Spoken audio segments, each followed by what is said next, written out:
Hello, welcome to a video going over the first ever RPG thingy I've ever released, which is Delicious in Shadowdark, a guide to eating monsters.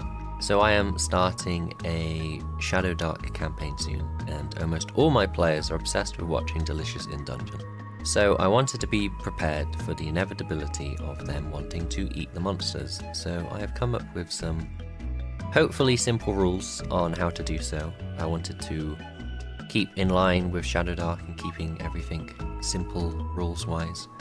It should, in theory, work with any other fantasy-based role-playing game, to be honest, so it's pretty simple, but we'll go into it now. It's 3 main stages, or parts, 3 simple bits. Step 1, gathering your meat. Step 2, cooking the meal, and then step 3, rolling on the meal table to see how it comes out. So part 1 is gathering your meat, or the food you would want to cook. This could be almost any monster within reason. I imagine you probably wouldn't want to eat the bone marrow of undead, like skeletons or zombies.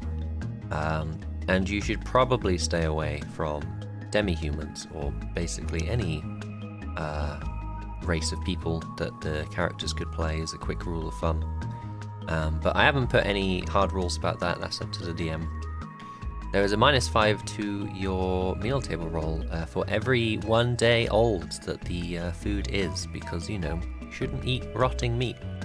Part 2 is the cooking method, so this is choosing which method you want to cook the meal. Depending on your method, you could make it easier, but it requires more tools to do so. And part 3 is rolling on the meal table. That is the main results of what your meal is like. I'll go over the steps quickly. Part 1 is, you know, gathering your meat. I think you would want at least a monster of halfling size to feed a full party. Or maybe multiple small creatures. And then -5 for every 1 day old the creature is, because I guess that represents the age of the meat, which is going to make it, you know, a bit worse to eat.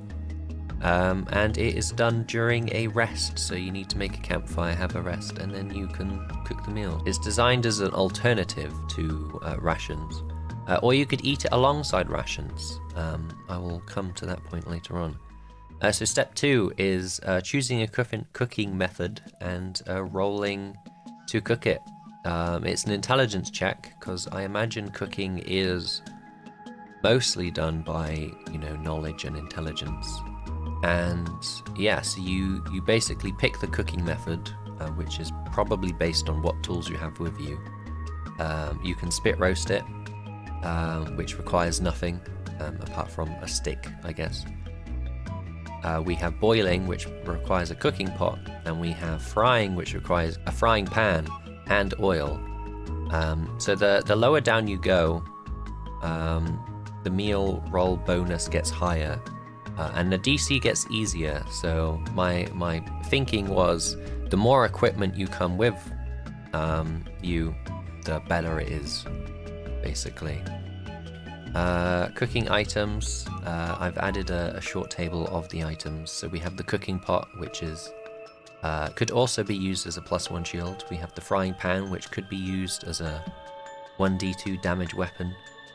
We have butter or cooking oil, which has 3 uses, and it could also be used as a lubricant for puzzles and dealing with any dungeon traps. And then we also have a little culinary set, which I imagine is like a set of knives, which gives you advantage on the cooking roll.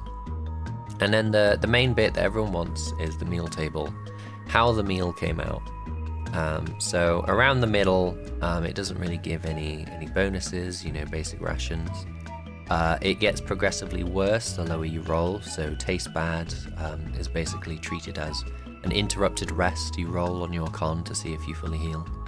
And then you have food poisoning, allergic reaction, a parasite which bursts out from your chest after a few days, but you can find a cure for it, and death. But death is probably really hard to get. You have to either fail your cooking roll or you have to use like really old meat to get death. But the more better you cook it, I guess, is better reward. So temporary HP, luck tokens, or even XP from the monster. So yeah, it's a risk reward situation. So you could, even if you just had your rations, you could incorporate them into the meal. We have little notes of the GM section at the bottom, basically going over discouraging eating demi-humans, and maybe incorporating other ingredients like flour, you know, eggs, stuff like that. Whatever they may find in a dungeon that is hopefully edible. But yeah, this is Delicious in Shadowdark, a guide to eating monsters. You can find it on the itch page for free. Bye bye!